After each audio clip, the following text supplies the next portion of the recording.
हरि ओम हरि ओम हरि ओम। भगवान श्री राम की कृपा से, श्री हनुमान जी की महाराज की कृपा से, श्री रामचरितमानस के पंचम सोपान सुंदरकांड में आज के सत्र में हम प्रवेश करते हैं। ओम सहना भवतु सहनौ भुनक्तु सह वीर्यं कर्वावहै तेजस्विनावधीतमस्तु मा विद्विषावहै। ओम शांति शांति शांति। समस्त जन कल्याणे निरतं करुणामयं नमामि चिन्मयं देवं सद्गुरुं ब्रह्मविद्वरं सदाशिव समारंभां शंकराचार्यमध्यमाम् अस्मदाचार्यपर्यन्तां वन्दे गुरुपरम्परां वन्दे गुरुपरम्पराम्। नीलाम्बुजश्यामलकोमलाङ्गं सीतासमालोपितवामभागम् पाणौ महासायकचारुचापम् नमामि रामं रघुवंशनाथम्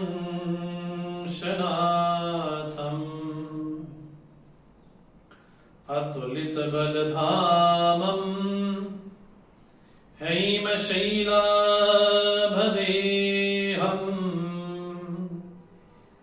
दनुजवनकृशानं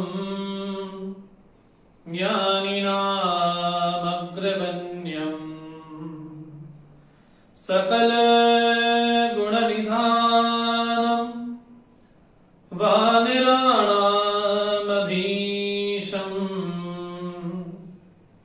रघुपतिप्रियभक्तं वातजातं नमामि। रघुपतिप्रियदूतं वातजातं नमामि। हरि ओम।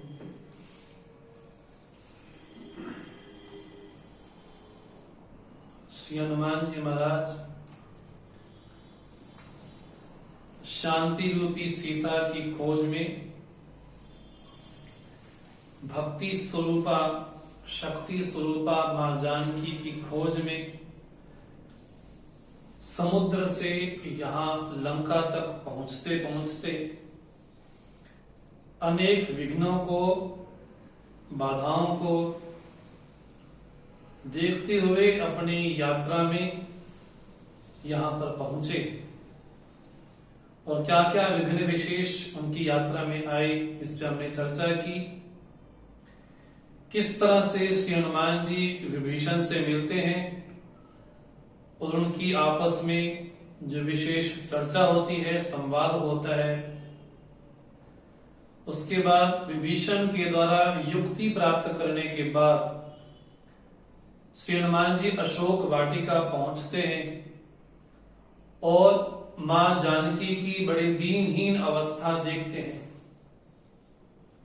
और ऐसी स्थिति में आकर के भगवान भी अब किस स्थिति में हो, ये परिकल्पना श्री हनुमान जी महाराज यहां बैठे बैठे कर रहे हैं। और उसी समय मोह स्वरूप रावण अशोक वाटिका में प्रवेश करता है और मां जानकी को अनेक प्रकार की प्रताड़नाएं देता है और इस प्रकार कठोर वचन बोलता है यहां तक कि कृपान अपना तलवार उठा करके मां जानकी का वध भी करना चाहता है, लेकिन उसी समय मंदोदरी उनको रोक लेती है और रावण इस तरह से मां से कहता है कि अगर मास दिवस में मेरा कहा नहीं माना तो तुम्हारा यही हाल होगा। इस प्रकार कहते हुए राक्षसियों को बोलता है रावण, इसको प्रताड़नाएं दो।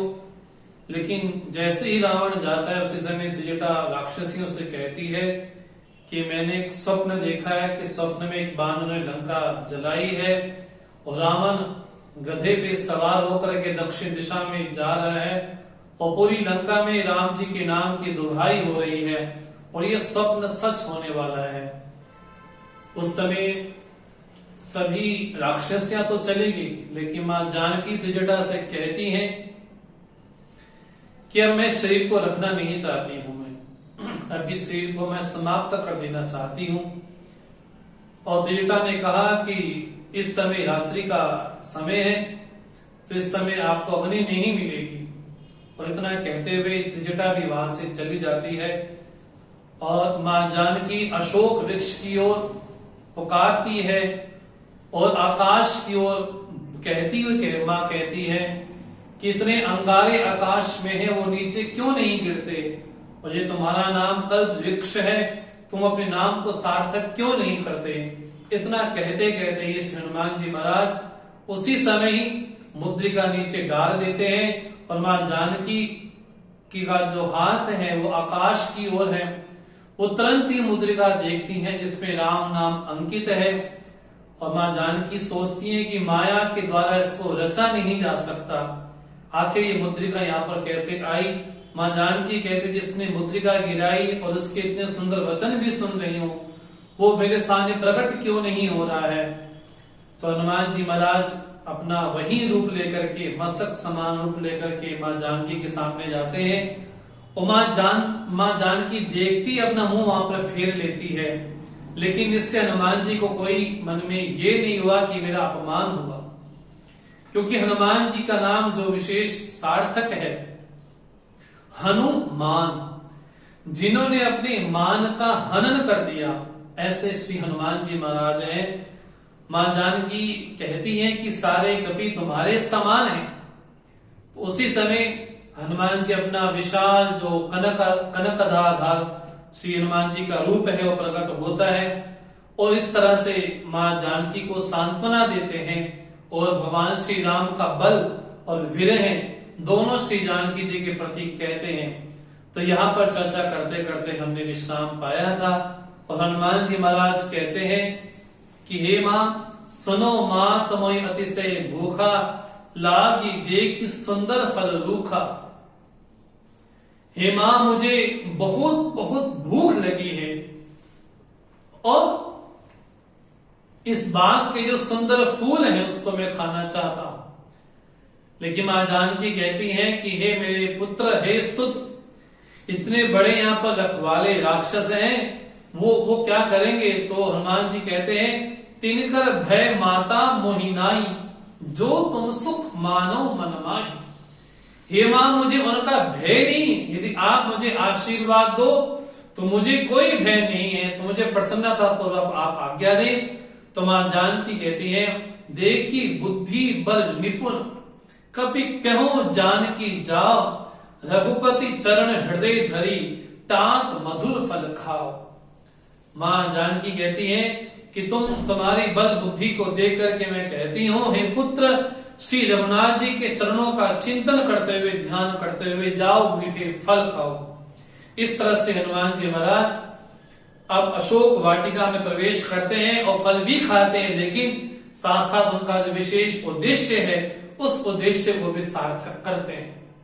और हनुमान जी का उद्देश्य क्या है ये पल पल में सुंदरकांड में दिखाई पड़ता है, क्योंकि जब हनुमान जी महाराज पेड़ पे बैठे हुए हैं उस समय जब त्रिजटा ये कहती है कि सपने बानर लंका जारी, सपन में बानर ने लंका जला दी है, और हनुमान जी महाराज पेड़ के ऊपर बैठे हैं और सोचते हैं कि मुझे भगवान ने नहीं कहा, मुझे तो त्रिजटा के माध्यम से मानो कि भगवान श्री राम मुझे आज्ञा देना चाहते हैं कि ये कार्य भी तुमको करना है।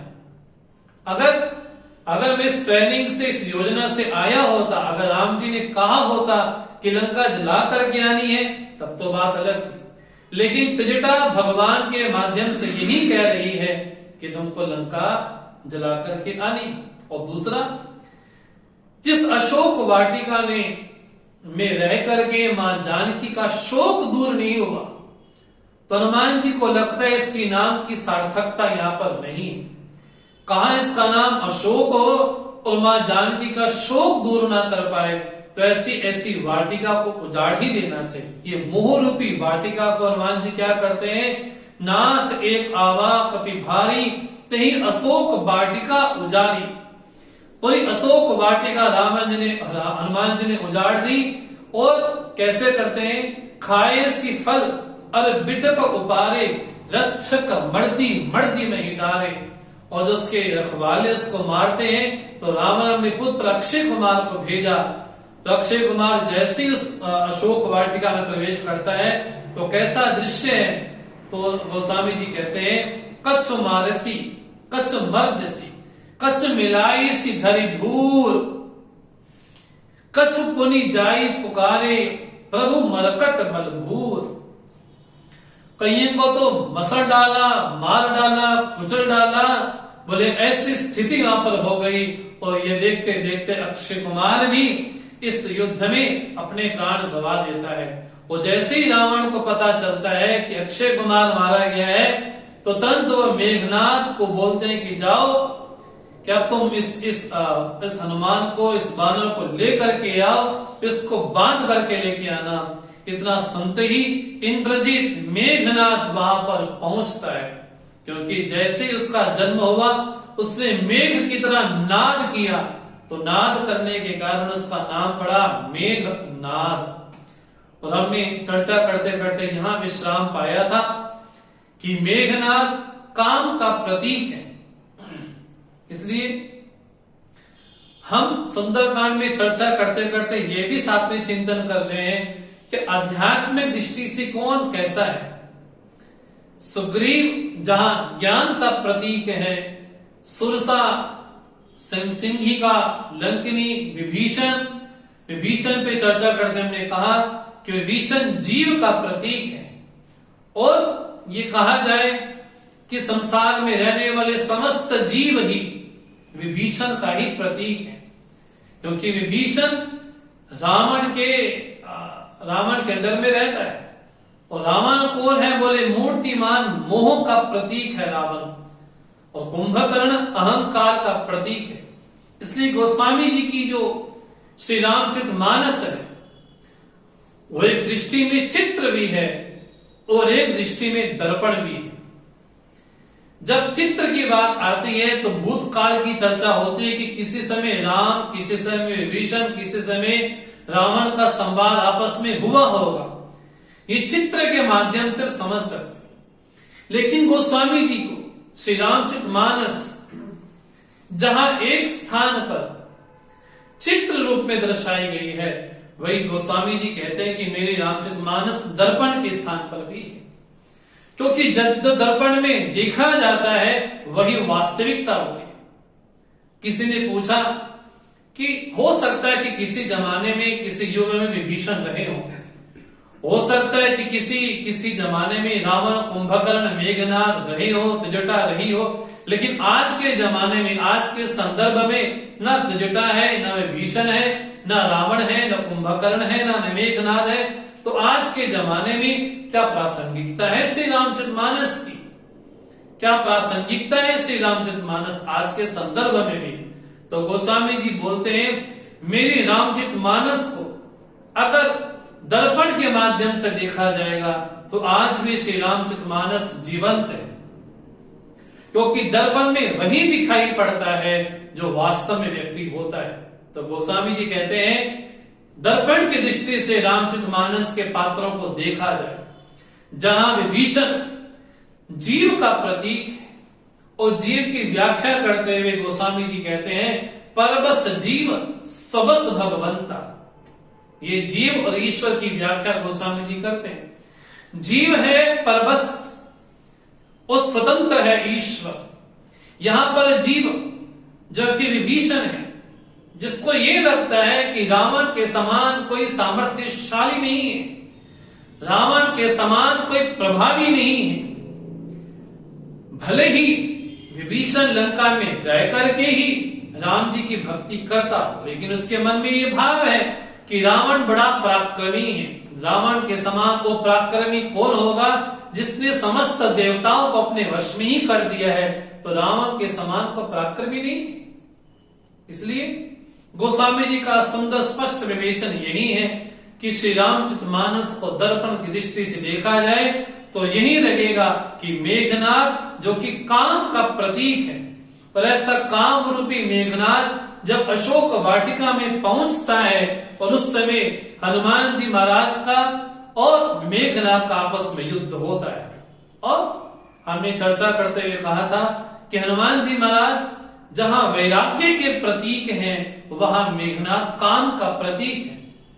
प्रथम दृष्टि तो यही लगता है कि काम रूपी मेघनाद ने हनुमान जी को मूर्छित कर दिया, प्रथम दृष्टि तो यही लगता है। लेकिन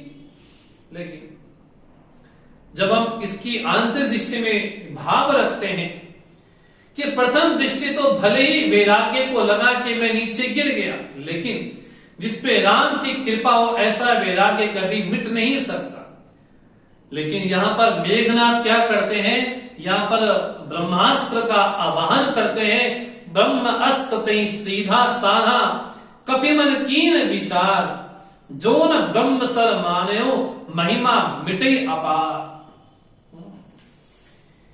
उस समय मेघनाद ने अर्थात काम रूप मेघनाद ने ब्रह्मास्त्र का आवाहन किया और हनुमान जी ने विचार किया, यदि मैं इसकी मर्यादा को नहीं रखता हूं तो इसकी मर्यादा, इसकी महिमा मिट जाएगी। तो हनुमान जी यहाँ पर मानो की बंद से गए, मानो की वैराग्य बंद सा गया। हालांकि वैराग्य को कोई काम बांध नहीं सकता, लेकिन इसके बाद भी मानो की वैराग्य बंद सा गया। लेकिन किसके लिए?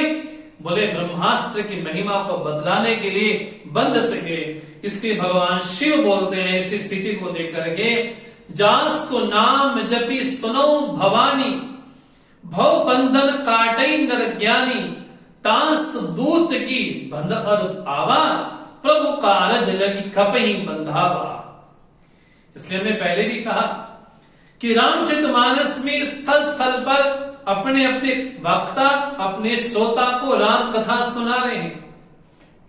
जहां ज्ञान के घाट पर भगवान शिव मां पार्वती को, मां जगदम्बा को, उमा को राम कथा सुना रहे हैं, जहां भक्ति के घाट पर काकभुसुंडी जी गरुड़ जी को राम कथा सुना रहे हैं, जहां याज्ञवल्क्य और भरद्वाज जी कर्म के घाट पर राम कथा सुना रहे हैं, उसी संदर्भ में भगवान शिव मां पार्वती से, भवानी से कहते हैं कि जिसका नाम लेने मात्र से, जासु नाम जपि सुनो भवानी, भव बंधन काटे नर ज्ञानी। बोले जिसका नाम स्मरण मात्र करने से व्यक्ति भवबंधन पार हो सकता है, उसका दूत क्या वास्तव में बंध गया? बोले नहीं, ये तो भगवान श्री राम के कार्य को पूर्ण करने के लिए हनुमान जी स्वयं ही बंध गए। इसमें महिमा क्या हनुमान जी की है, यह ब्रह्मास्त्र की है। इसमें लगता देखा जाए, इसमें महिमा तो हनुमान जी की है, वो स्वयं ही बंध गए। आखिर वो चाहते तो वही मेघनाद को भी नष्ट कर सकते थे, लेकिन नहीं, उन्होंने भगवान के कार्य को पूर्ण करने के लिए, भगवान शिव कहते हैं, जहां सुनाम जपि सुनो भवानी, भव बंधन काटे नर ज्ञानी। व्यक्ति भव बंधन पार हो सकता है। और यही संशय गरुड़ के मन में भी आया जब मेघनाद ने भगवान श्री राम लक्ष्मण को नागपाश पे बांध लिया। तो गरुड़ जब नीचे आए, नागपाश उतारा गया, तो गरुड़ जब वापिस जाते हैं तो मन में यही सोचते हैं, क्या ये ब्रह्म हो सकता है, क्या ये ईश्वर हो सकता है? अगर मैं नीचे नहीं आता, अगर मैं नागपाश नहीं खोलता, फिर तो बेचारे ऐसे बंधे ही रहते। ये इसी संशय को लेकर के वो दोबारा काकभुसुंडी के पास जाते, और उसी समय भगवान शिव जा रहे होते हैं और भगवान शिव बोलते हैं खग जाने खगें की भाषा, तुम खग के पास ही जाओ। आप देखेंगे कथा में आपस में किस तरह से संगति बैठती है। तो यहाँ पर हनुमान जी महाराज स्वयं ही बंधन में बंध गए, क्योंकि हनुमान जी को लगता है कि मैं केवल एक यंत्र के समान हूं बस। अगर त्रिजटा ने कहा है कि सपने में मैंने देखा है कि बाण ने लंका जलाई है, तो इसका मतलब है कि भगवान श्री राम चाहते ही होंगे कि लंका जले। अगर मैं बंध गया हूं, अब मैं ये जरूर देखना चाहूंगा कि श्री राम अपना कार्य मेरे से कैसे पूर्ण करवाते हैं। ये भी हनुमान जी महाराज की अपनी ही महिमा है। और तास दूत की बंधु पर आवा प्रभु कारज लेकिन कपई बंधावा, ये तो भगवान का कार्य पूर्ण करने के लिए हनुमान जी स्वयं ही बंध गए और बंध करके लाया गया। कहा दसमुख सभा देख कभी जाई, कहीं न जाए जो अति प्रभुताई। बड़ी भयंकर उसकी महिमा है, उसकी भवन की। कैसे उसका भवन है दशमुख का। कर जोरे सुर दिष्प विनीता, भ्रिकुट बिलोकत सकल सबीता, देखी प्रताप न कपि मन शंका, जिन अहिगन महु गरुड़ असंका। कहा देवता दिक्पाल हाथ जोड़ करके नम्र भाव हो करके रावण के सामने देख रहे हैं कि आप मुझे आज्ञा करें, कि हनुमान जी को कोई भी फर्क नहीं पड़ा। देखी प्रताप न कपि मन शंका, हनुमान जी के मन में कोई संशय नहीं है। जिस तरह से सर्पों के समूह में गरुड़ अपने आप को निर्भय पाता है, वैसे हनुमान जी अपने आप को वैसे ही पाते हैं, क्योंकि हनुमान जी स्वयं रुद्रावतार हैं। और जिस रावण ने भगवान शिव की स्तुति करते करते अपनी महिमा को बढ़ाया, अपने अपने प्रभाव को बढ़ाया, आखिर गुरु तो वही है ना। आखिर गुरु हनुमान जी रुद्रावतार ही हैं, शंकरावतार ही हैं। तो अपने शिष्य के प्रभाव को देख करके चकित नहीं हुए। और यहाँ पर रावण की स्थिति कैसी है। कपि बिलो की दसानन, बीसा कई दुर्बार, सुत बद सुरत कीनी, उपजा मन हृदय विशाल। बड़ा दुर्वचन कहता हुआ रावण हंसता है, पुनः अपने पुत्र का वध स्मरण करते विषाद में पड़ जाता है। रावण कहता है की दो श्रवण सुनेनी मोही, देखो अति असंख्य सट तोही, मारे निशिचर कहीं अपराधा, कहु सट तोही न प्राण कई बाधा, सुन रावण ब्रह्मांड निकाया, पाई जासु बल विरचित माया। रावण कहता है कि तुमने मेरे निशाचरों को, राक्षसों को क्यों मारा, तुमने अशोक वाटिका क्यों उजाड़ दी। तो यहाँ पर हनुमान जी महाराज और रावण का आपस में संवाद होता। हनुमान जी कहते हैं जाके बल बिरंच हरि ईसा, पालत सृजत हजत दस सीसा। जिसके बल से हे दशमुख, जिसके बल से ब्रह्मा विष्णु महेश सृष्टि का सृजन पालन संहार करते हैं, बोले ऐसे श्री राम जी का मैं दास हूं। ऐसे श्री राम जी महाराज जिन्होंने भगवान शिव के धनुष को तोड़ डाला, जिन्होंने राजाओं के गर्वों को चूर्ण कर दिया, जिन्होंने खरदूषण कृष्णा बाली को मार डाला, बोले ऐसे श्री राम का दास हूं मैं। जाके बल लवलेस ते जितो चराचर झारी, तास दूत में जा करी हर आनो प्रिय नारी। जिसके बल के लेश मात्र से तुमने सारे जगत को जीत लिया है।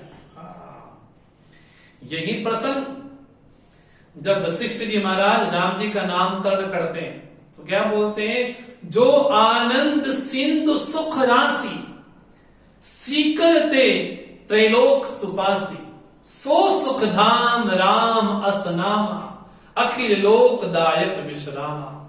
तो वशिष्ठ जी जब राम जी का नामकरण करते हैं तो यही कहते हैं, जो आनंद सिंधु सुख राशि सीकरते, बोले उस सागर की बूंद मात्र से त्रिभुवन तृप्त हो जाता है। बूंद मात्र से, जब बूंद में इतना सामर्थ्य है कि पूरे त्रिभुवन को तृप्त कर सकता है। हनुमान जी महाराज भी नहीं बोलते, जिसके बल के लेश मात्र से, लेश मात्र, राम जी का बल कितना बड़ा होगा। यहां पर कितने सुंदर तरीके से श्री हनुमान जी महाराज ने श्री राम जी की महिमा को गाया है।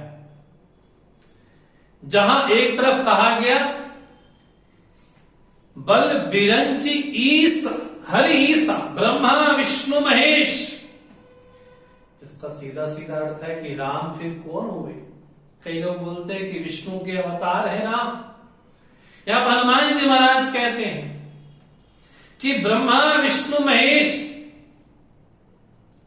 सृजन पालन संहार करते हैं जिसके बल से। इसका मतलब राम बोले ये स्वयं साक्षात पर ब्रह्म ही है। यही बात वाल्मीकि जी महाराज भी कहते हैं, श्री राम जी के समक्ष कहते हैं कि आप तो ब्रह्मा विष्णु महेश को नचामन आवे, विधि हरि शंभु नचामनि हारे। ये वाल्मीकि जी महाराज श्री राम जी के समक्ष बोलते हैं कि आप तो ब्रह्मा विष्णु महेश को भी नचाने वाले हैं। इसका अर्थ है कि राम जी कौन है? बोले साक्षात पर ब्रह्म राम ही है। इन इन इन इन चौपाइयों के जरिए बात स्पष्ट हो जाती है कि श्री राम वास्तव में कौन है। कई लोग ये कहते हैं कि गोस्वामी जी की जो रामचरितमानस है उसमें श्री राम जी का जो चित्रण किया गया है वो केवल ईश्वर रूप में किया गया है, और वाल्मीकि जी की जो रामायण है उसमें राम जी का चित्रण मनुष्य रूप में किया गया, जबकि ये बिल्कुल युक्ति युक्त नहीं है, ये सही नहीं है। जहां वाल्मीकि रामायण में भगवान श्री राम का रूप जब ईश्वर रूप में भी किया गया है, हाँ ये जरूर है कि मनुष्य रूप में विस्तार किया गया है, लेकिन इसका मतलब ये नहीं है कि गोस्वामी जी ने रामचरितमानस में राम जी के केवल ईश्वर रूप में ही दिखाया है। नहीं, गोस्वामी जी ने श्री रामचरितमानस में भगवान श्री राम को मनुष्य रूप में ही दिखाया है, दोनों रूप में दिखाया है। यदि ईश्वर मानते हैं तो वो उनकी लीला है, अगर मनुष्य मानते हैं तो उनके द्वारा हमको प्रेरणा प्राप्त होती है। ये दोनों प्रसंग हमको देखने चाहिए। वाल्मीकि रामायण में भी राम जी का प्रतिपादन, राम जी की महिमा ईश्वर रूप में हुई है, वो मनुष्य रूप में भी हुई है। वो गोस्वामी जी की रामायण में रामचरितमानस में भी राम जी का चरित्र मनुष्य रूप में भी किया गया है और ईश्वर रूप में भी किया गया है। इसलिए हनुमान जी महाराज बोलते हैं बिरंची हरि ईसा पालत सृजत हरत जगत दस सीसा। अरे राम जाके बल्लव लेसते जितो चराचर झारी तास दूत में जा करी हर आनो प्रिय नारी। जिसके लेश मात्र से, जिसके बल के लेश मात्र से तूने समस्त जगत को जीत लिया, उसकी प्रिय पत्नी को तुम चोरी करके लेके आए, उसका मैं दास हूं। और यहां पर मानो कि हनुमान जी महाराज और रावण में संवाद क्या हुआ। जहां रावण ये पूछता है कि तुमने मेरी अशोक को वाटिका क्यों उजाड़ी, तुमने चोरी से फल क्यों खाए। हनुमान जी ने कहा एक बात बता रावण, क्या चोरी करना अपराध है? रावण कहता हाँ चोरी करना अपराध है, चोरी नहीं करनी चाहिए, बिना किसी की आज्ञा के चोरी नहीं करनी चाहिए। हनुमान जी कहते हैं इस दृष्टि से बंधन में तुझे होना चाहिए था, मुझे में नहीं, क्योंकि तुम तास दूत में जाकर हर आनव प्रियनार, जिसकी पत्नी को तुम चोरी से लेके आए, वास्तव में देखा जाए चोरी तो तुमने की है, उल्टा दंड तो तुमको मिलना चाहिए, तो दंड मुझे दे रहे हो। अपराध तुमने किया जिसकी पत्नी को चोरी से लेकर के आए और राम लक्ष्मण की अनुपस्थिति में लेकर के आए, और आज तुम मुझे ये कह रहे हो कि मैंने क्यों किया। क्योंकि हनुमान जी कहते हैं सबके देव परम प्रिय स्वामी मारे मोही कुमार कामी, जिन मोही मारा ते में मारे, तेही पर बांधो तने को मातो हारे। अब देखो यहां पर न्यायाधीश बनकर के बैठा है रावण, और उनके सामने मानो कि अपराधी की भूमि में हनुमान जी खड़े, और न्यायाधीश ये बोल रहा है कि तुमने मेरे नगर के राक्षसों को क्यों मारा, अशोक वाटिका उजाड़ दी, क्यों किया। हनुमान जी का उत्तर कैसा है, जिन मोही मारा ते में मारे, जिन्होंने मुझे मारा उनको मैंने मार दिया। अरे मोहि न कछु बांधे कई लाजा, किने चहो निज प्रभु कर खाजा। अरे तुमने मुझे बांध दिया, इसमें मुझे को लज्जा नहीं, क्योंकि मैं भगवान का कार्य करने के लिए यहाँ पर उपस्थित हुआ। इसके माध्यम से हनुमान जी संदेश देना चाहते हैं क्या, कि वास्तव में अपराधी तो तुम स्वयं ही हो, दंड के भागी तुम स्वयं ही हो। इसलिए मैं तुमको विनय पूर्वक कहता हूं, हे रावण सुनो मान तजी मोर सिखावन, देखूं तुम निज कुले बिचारी, भ्रम तजी भजो भगत भय हारी। तुम्हारा इतना पवित्र कुल है, तुम तो भ्रम को छोड़ करके राम जी की चरणों की सेवा करो। जाके डर अति काल डराई, सो सर असुर चराचर खाई, तांसु बैर कबो नहीं कीजे, मोरे कहे जानकी दीजिए। मेरे कहने से जानकी जी को दे दो। राम जी क्या करेंगे, बोले प्रणत पाल रघुनायक, करुणा सिंधु खरारी, गए शरण प्रभु राखे हो तब अपराध विसारी। हनुमान जी कहते हैं कि तुम मेरे जो प्रभु हैं, जो भक्तों पे कृपा करने वाले, जो शरणागत के रक्षक हैं, ऐसे मेरे प्रभु जो पापों को दूर करने वाले हैं, अगर तुम उनकी शरण में चले जाओगे तो भगवान श्री राम तुम्हारा जो अपराध उसको दूर कर देंगे। क्योंकि राम की महिमा क्या है, राम नाम बिनु गिरा न सोहा, देख विचारी त्याग मद मोहा। राम के नाम के बिना हमारी वाणी की शोभा नहीं है। इसलिए जीवन में विकारों को छोड़ करके और भगवान श्री राम की शरण में तुम चले जाओ, क्योंकि मेरा यह मानना है। बड़े सुंदर चौपाई हनुमान जी कहते हैं, राम विमुख संपत्ति प्रभुताई, जाई रही पाई बिनु पाई। बड़ी प्यारी चौपाई हनुमान जी कहते हैं, जो भी व्यक्ति संसार में राम जी से विमुख है, जो भी व्यक्ति, उसको अपने जीवन में संपत्ति प्रभुता यश मिल भी गया क्यों ना हो, लेकिन वो मानो कि आने जाने ही वाला है, बस आने जाने ही वाला है। पाई रही जानत रही पाई बिनु पाई, उसका वो वैभव स्थिर नहीं रह सकता। इसलिए रावण सुन दस कंड कहो पन रोपी, विमुख राम त्राता नहीं कोपी। ये राजनीति की चार भेद होते ना, साम दाम दंड भेद नीति। यहां पर भय के जरिए हनुमान जी महाराज रावण को संदेश देते हैं, सुन दस कंड कहो पन रोपी, विमुख राम त्राता नहीं कोपी।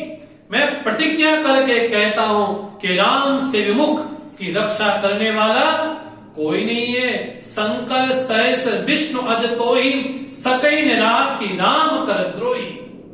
ब्रह्मा विष्णु महेश भी ये देखो राम से द्रोह करने वाला है, उसको नहीं बचा सकते। ये राजनीति का भय। इस भय के जरिए हनुमान जी महाराज रावण को राजनीति पढ़ा रहे हैं। और क्या बोलते हैं, अब साम नीति के द्वारा, साम दाम दंड भय, अब साम नीति के द्वारा हनुमान जी बोलते हैं, मोह मूल बहुसूल प्रद, त्यागो तम अभिमान, भजो राम रघुनायक, कृपा सिंधु भगवान।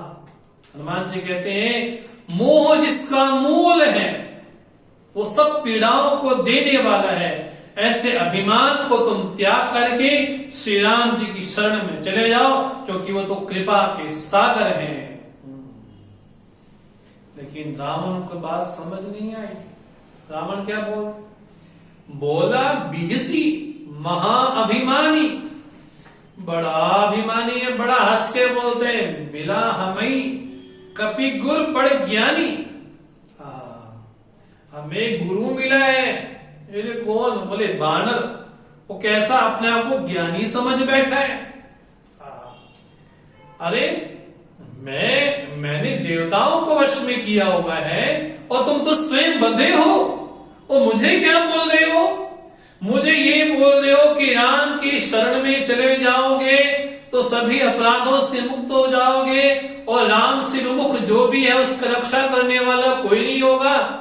हनुमान जी से रावण कहता है तुम तो स्वयं बंधे हो, तुम मेरे बारे में कैसी बातें बोलते हो। क्या बोलते हैं, मिला हमें कपे बुरे ज्ञानी, हमें बड़ा बुरा मिला, बड़े व्यंग से बोलता है।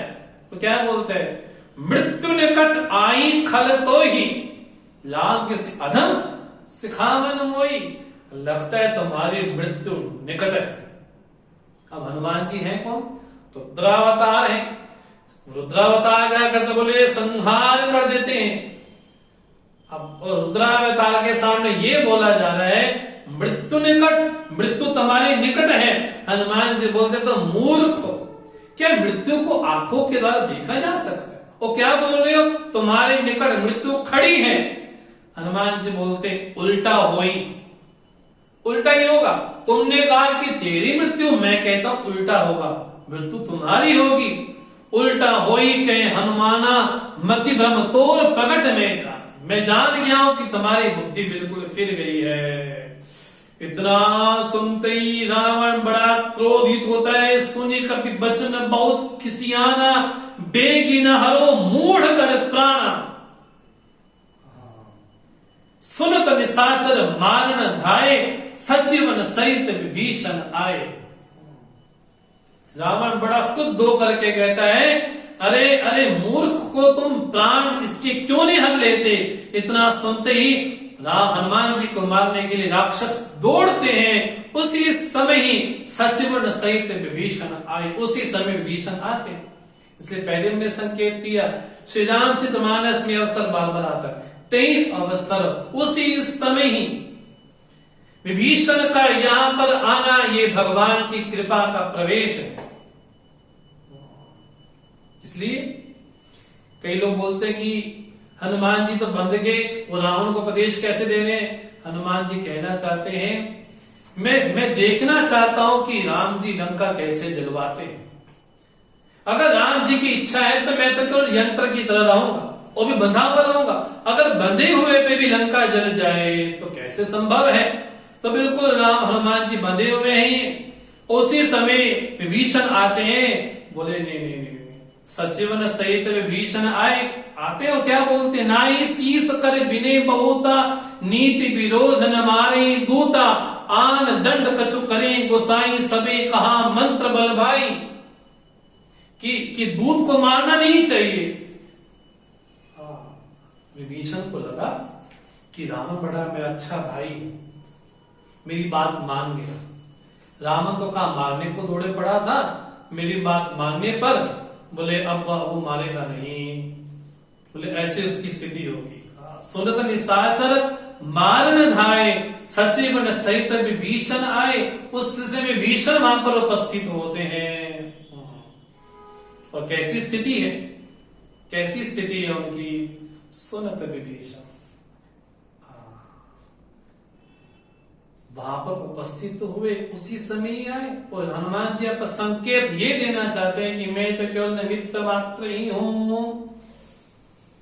और विभीषण को लगा कि मेरा भाई मेरा कितनी बात मानता है, मेरी कितनी बात मान लेता है कि मैंने कहा कि दूत को मारना नहीं चाहिए, उसको कोई दंड दे दो। बोले हाँ ठीक। हनुमान जी दोबारा भीषण तुझे कब अकल आएगी, ये तुम्हारा भाई नहीं साक्षात तुम्हारा काल लगता है, क्यों इसके चक्कर में पड़े हो, ये तो मोह है साक्षात। ये बात हनुमान जी किसी न किसी तरीके से भीषण को समझाना चाहते हैं। अगर तुमको ये लगता है कि रावण का प्रताप त्रिभुवन में है तो तुम्हारा बुलेखा ही है। अब हनुमान जी को लगा फिर समझाना पड़ेगा विभीषण को। क्या यहाँ पर स्थिति कैसी है, सुनत बेसी बोलाद सकंदर, अंग भंग कर पठे बंदर। लेकिन क्या बोलते हैं, कपि के ममता पूछ पर सबे कहो समझाई, तेल बोरी पट बांधी पुनि पावक देह लगाई। कितनी सुंदर बात बोलते हैं आप। रावण कहता है कि कपि की जो ममता होती है वो पूंछ पर होती, इसलिए इसकी पूंछ को ही आग लगा। अब हनुमान जी कहना चाहते हैं कि ममता तुम्हारी बड़ी है कि मेरी बड़ी है। देखा जाए तुम्हारी ममता बड़ी है और तुम मुझे क्या बोल रहे हो कि कपि की ममता पूंछ पर। तुमको मेरी पूंछ पे लग रहा है कि मेरी ममता यहाँ पर है। तुमने जो लंका का विस्तार किया है तुमको वहां ममता नहीं लगती। और ये बड़ा आश्चर्य है, लंका बनाई किसने? मैं दानव ने। अब हम जब युगों के अनुसार देखते हैं, युधिष्ठिर की नगरी को भी मैं दानव ने बनाया। महाभारत में देखते हैं मैं दानव ने युधिष्ठिर के नगर का विस्तार किया और रावण के नगर का भी विस्तार लंका का विस्तार मैं दानव ने किया। कहा? त्रेता युग। हाँ जी, कहा? द्वापर युग। आखिर दोनों आपस में मिले कैसे? तो उसके भी रचना मैं दानव ने की, युधिष्ठिर के राज्य की, और यहाँ पर रावण के राज्य की भी, लंका के विस्तार भी मैं दानव ही करता है। तो क्या दोनों युगों में क्या मैं दानव की इतनी लंबी आयु रही होगी? बोले नहीं। ये मैं दानव कौन है? बोले मैं दानव हमारा मन है।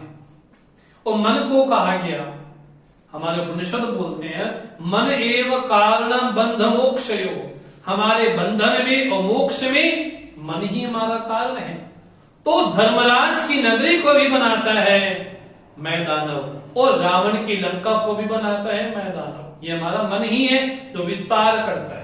अब रावण कहता है पूंछहीन बानर तय जाई, तब सठ निज थानाथे ले आई। जिनके किने बहुत बड़ाई, देखो मैं तिनके प्रभुताई। बचन सुनत कपि सुन मुस्काना, भई सहाय सारद में जाना। जात धान सुनी रावण बचना, लागी रचे मूढ़ सोई सोई रचना। रावण कहता है इसकी पूंछ में आग लगा दो। अगर पूंछ से जला हुआ अपने प्रभु के पास, स्वामी के पास जाएगा तो स्वामी भी यहां पर ही आएगा। हनुमान जी को लगा मेरे छोटे से कार्य को करने के लिए कि राम जी को यही आना पड़ेगा, तो अब तो मुझे राम जी का प्रभाव दिखाना ही पड़ेगा। अब यहाँ पर क्या करने लगे? बोले सारे तैयारी करने लगे। रहान नगर बसन घृत तेला, बाड़ी पूछ कीने कपि खेला। पूरे नगर में किसी के पास वस्त्र नहीं बचे, घी खत्म हो गया, तेल खत्म हो गया, और हनुमान जी की पूंछ तो बढ़ती जा रही है। और हल्की से हनुमान जी छोटी भी कर लेते हैं और कहते हैं रावण अब बता, मैं तो इसका विस्तार भी कर सकता हूं, कम भी कर सकता हूं। तुम कहते हो कि मेरी ममता पूंछ पर है, लेकिन तुम्हारी ममता तो कितनी बड़ी विस्तृत है। अब बात यहां पर आई, बाजे ढोल दे सब तारी, नगर फेरी पुनि पूंछ प्रजारी। पावक जलत देखिए न ममता, भयो परम लघुरूप तुरंता। बड़े छोटे से हो जाते हैं। अब जब राम जी से हनुमान जी मिले, हनुमान जी से राम जी ने कहा कि हनुमान एक बात बताओ, तुमने लंका क्यों जलाई, मुझे बात समझाओ। हनुमान जी कहते हैं प्रभु मुझे एक चीज का उत्तर दें आप। बोले क्या? हनुमान जी कहते हैं प्रभु लंका जली या जलवाई गई, मुझे इसका उत्तर आप दे दें। बोले मैं बात समझा नहीं। बोले प्रभु ये बता दीजिए लंका जली या जलवाई गई। अगर मुझे लंका को जलाना होता तो मैं कहां नगर में जाता, लोगों के पास कपड़े तेल इकट्ठा करता, कहां जाना पड़ता मुझे तो कितना प्रयास करना पड़ता। इसका मतलब लंका मैंने नहीं जलाई। दूसरा, जब मैं वहां पर पहुंचा था तो त्रिजटा के माध्यम से किसने कहा था कि लंका को जलाया जाए। अब बड़ा विचित्र सा भाव लगता है कि आखिर हनुमान जी लंका क्यों जलाई, वो कैसे तरह प्रसंग देखते हैं हम। नीबू को चढ़ो कपि कनक अटारी, भई सभीत निशाचर नारी। बंदर से हट करके हनुमान जी अटारियों पर चढ़ते हैं और उनको देखने के बाद राक्षसनियां बड़ी भयभीत हो जाती हैं। कहा हनुमान जी का रूप अभी पूंछ पे आग लगाई ही है, उसी समय क्या हुआ? हरि प्रेरित ही अवसर, चलो मृत 49 अट्टहास करे गर्जा, कपि बड़े लाभ आकाश। उसी समय ही 49 प्रकार का पवन प्रकट हो गया। इसलिए क्या सुंदरकांड में तही अवसर, उसी समय जब रावण मां जानकी को तलवार से प्रहार करना चाहता है, उसी समय मंदोदरी रावण का हाथ पकड़ लेती है। ये क्या है? ये संयोग है। जब हनुमान जी रावण विभीषण को देखते हैं, तई समय विभीषण जागा, ये संयोग है। जब रावण बोलता है कि इसको मार डालो, उसी समय विभीषण वहां पर उपस्थित होते हैं, तही अवसर, ये संयोग है। और जब उनकी पूंछ पे आग लगाई जाती है, तही अवसर चलो मड़ 49, ये क्या है? भगवान का संयोग, भगवान की कृपा है। उसी समय 49 प्रकार का पवन प्रकट होता है और हनुमान जी महाराज बड़े गरजते हैं और आकाश की ओर दौड़ते हैं। देव विशाल परम हर आई, मंदिर ते मंदिर चढ़ाई, जरी नगर भा लोक बिहाला, झपट लपट काट कोटि कराला। हनुमान जी कैसे? देह बड़ी विशाल है लेकिन बड़ी हल्की सी है। ये हमारी अष्ट सिद्धियां हैं, अणिमा लघिमा गरिमा, जो सिद्धियां है ना, इसमें लघिमा नाम की सिद्धि हनुमान जी के पास। उस लघिमा नाम की सिद्धि में क्या होता है कि देह बड़ा विशाल होता है लेकिन बड़ा हल्का सा रुई के समान होता है। क्या बोलते हैं? देह विशाल परम हर आई, देह बड़ा विशाल लेकिन बड़ा हल्का सा। हनुमान जी महाराज झपट लपट बहु कोटि कराला, तात मां तुहा सुनी पुकारा, ए अवसर को हमें उबारा, हम जो कहा ये कपिनी होई, बान रूप धरे सुर कोई। राक्षसी आपस में बोलती है, हाय रब्बा, हाय मेरे बाप भैया, ये तो क्या हो गया? हमने पहले कहा था कि कोई सामान्य बानर नहीं है। भगवान श्री राम क्या तुलसीदास जी बोलते हैं, साधु अवज्ञा कर फल ऐसा, जरी नगर अनाथ कर जैसा। ये साधु के अपमान का फल है कि पूरा नगर अनाथ की तरह जल रहा है। हनुमान जी महाराज ने जरा नगर निमिष कमाई, एक विभीषण कर दी नाई। बस पूरा लंका जल गई क्षण भर में, लेकिन विभीषण का घर नहीं चला। ये है रावण जी भेद पैदा करना चाहते हैं रावण और विभीषण में, कि विभीषण कभी भी समझ आ जाए कि तुम जो समझते हो ना कि रावण का प्रताप, रावण का प्रताप, रावण का प्रताप, तुमने देखा क्या प्रताप श्री राम जी का है, पूरी लंका को ही जला डाला। यहां पर भेद पैदा करना चाहते रावण को लगे कि पूरी लंका जली लेकिन विभीषण की नहीं जली। और पहले आकर के विभीषण हनुमान से मिला, इसका मतलब दोनों में जरूर कोई सांठ गांठ है। यहां पर भेद पैदा कर दिया हनुमान जी ने विभीषण और उनके मन में। लेकिन बात यहां पर चिंतनीय है कि लंका को क्यों जलाया गया, ये बड़ी चिंतनीय बात है। पहली बात, जलाना पुण्य है या पाप है, ये थोड़ा चिंतन यहां पर करना चाहिए। जलाना पुण्य है या पाप है? अगर कोई जीवित हो, जीवित को जलाना ये पाप है, लेकिन मुर्दे को जलाना, शव को जलाना ये पुण्य है। व्यक्ति बड़ा बैठा हो और बिल्कुल हाव भाव ठीक हो तब तो लगता है शरीर में प्राण है, लेकिन पुण्य है कि पाप है? हनुमान जी ने जो कार्य किया वो कार्य कैसे किया? ये पुण्य वाला कार्य था या पाप वाला कार्य था? अगर हनुमान जी के पाप वाले कार्य होता तो लोग उनकी बातों का अनुमोदन नहीं करते। ये उनका कार्य पुण्य वाला ही है। क्यों पुण्य वाला है? क्योंकि भगवान शिव ये कहते हैं, जिन हरि भगति हृदय नहीं आनी, जीवत सब समान तेई प्राणी।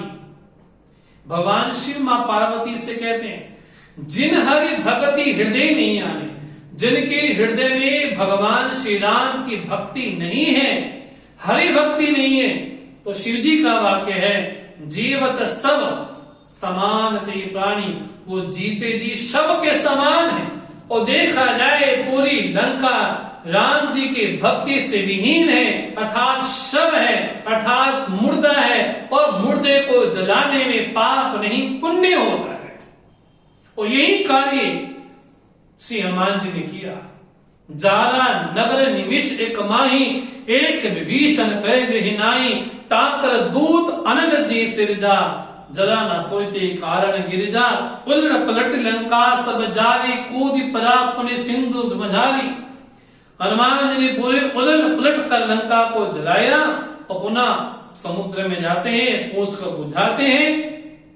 बड़ा पुराना अपना वही रूप लेकर के मां जानकी के पास जाते हैं।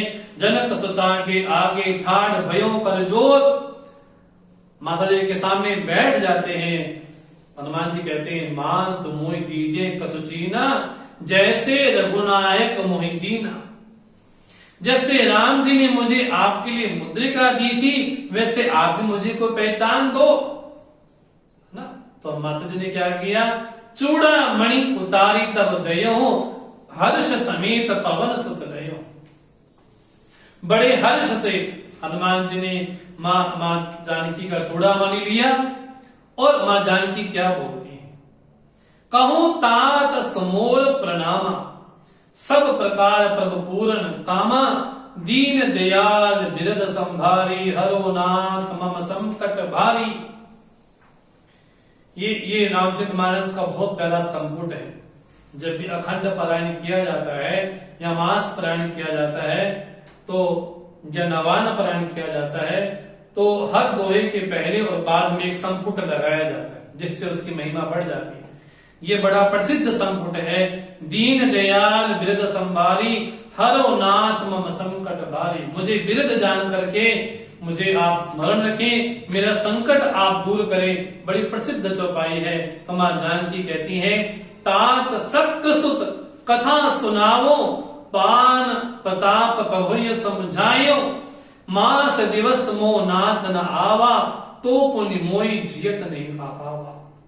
हनुमान जी से मां कहती है कि राम जी को जयंत की घटना सुनाना और उनके बाण का जो प्रताप है वो प्रताप उनको बतलाना।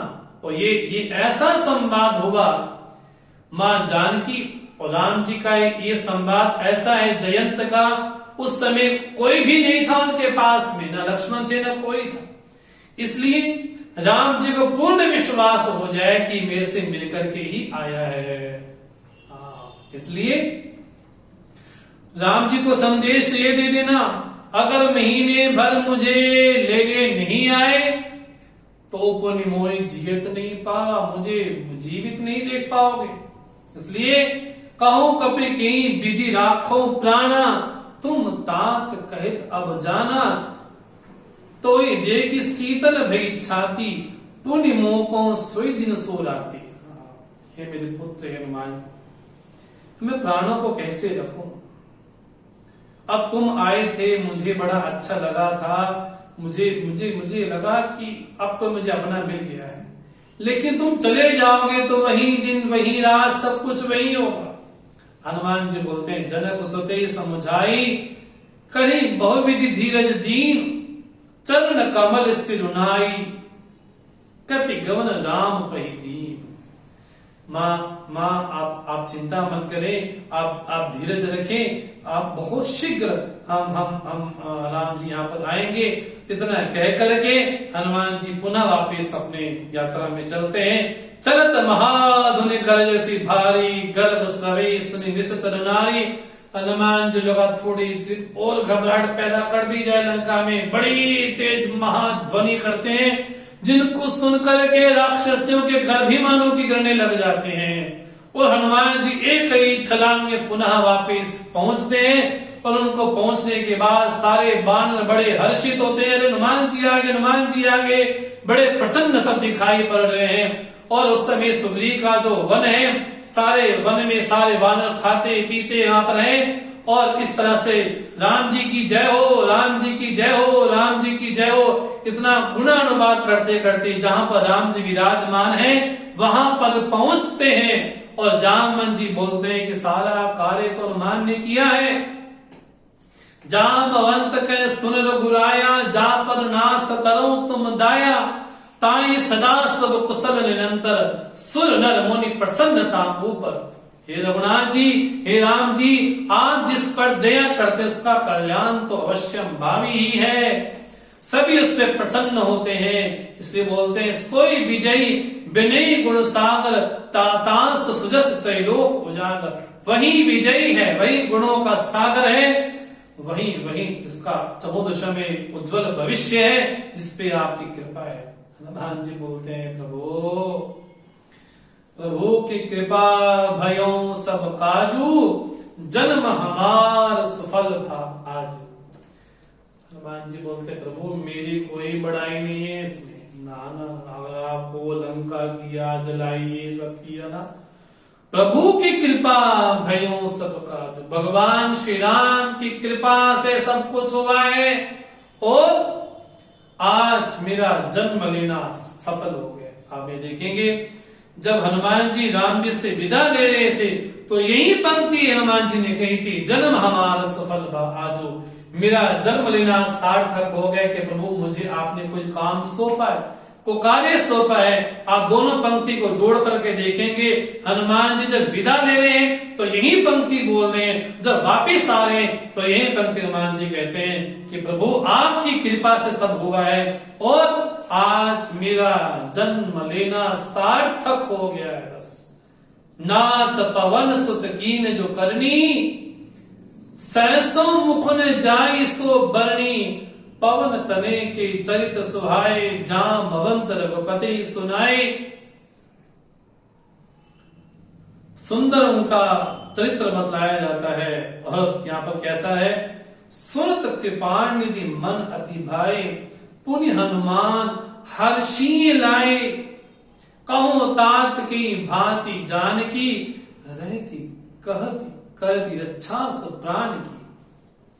बड़े प्यारे से राम जी ने हनुमान जी को अपने हृदय से लगा लिया और क्या बोलते हैं, हे तात कहो सीता सीता कैसी है, वो अपने प्राणों की रक्षा कैसे करती है।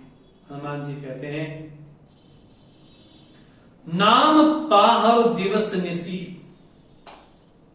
ध्यान तुम्हार कपाट, लोचन निज पद जंत्र, जाई प्राण की बाट। कितनी सुंदर उपमा हनुमान जी बोलते हैं। आपका नाम दिन रात क्या है, बोले पहरा देने वाला है, और आपका ध्यान एक किवाड़ के समान है, और मां जानकी के नेत्र में आपकी चरणों का ध्यान ये ताला है, और प्राण चले जाए ये कैसे संभव है। बड़ी प्यारी उपमा हनुमान जी महाराज यहाँ पर देते हैं। बड़ा सुंदर काव्यात्मक रूप हनुमान जी ने यहाँ पर दर्शाया है और मां जानकी का विरह यहाँ पर बतलाया है। तो चर्चा करते करते हम आज ही विश्राम देंगे, कल पुनः इस प्रसंग को हम आगे लेकर के जाएंगे, जहाँ पर विभीषण की शरणागति हमको देखने को मिलेगी। तो कल पुनः हम शाम को इस तरह से मिलते हैं। ओम पूर्णमदः पूर्णमिदं पूर्णात् पूर्णमुदच्यते, पूर्णस्य पूर्णमादाय पूर्णमेवावशिष्यते। ओम शांति शांति शांति। हरि ओम। श्री गुरुभ्यो नमः। हरि ओम।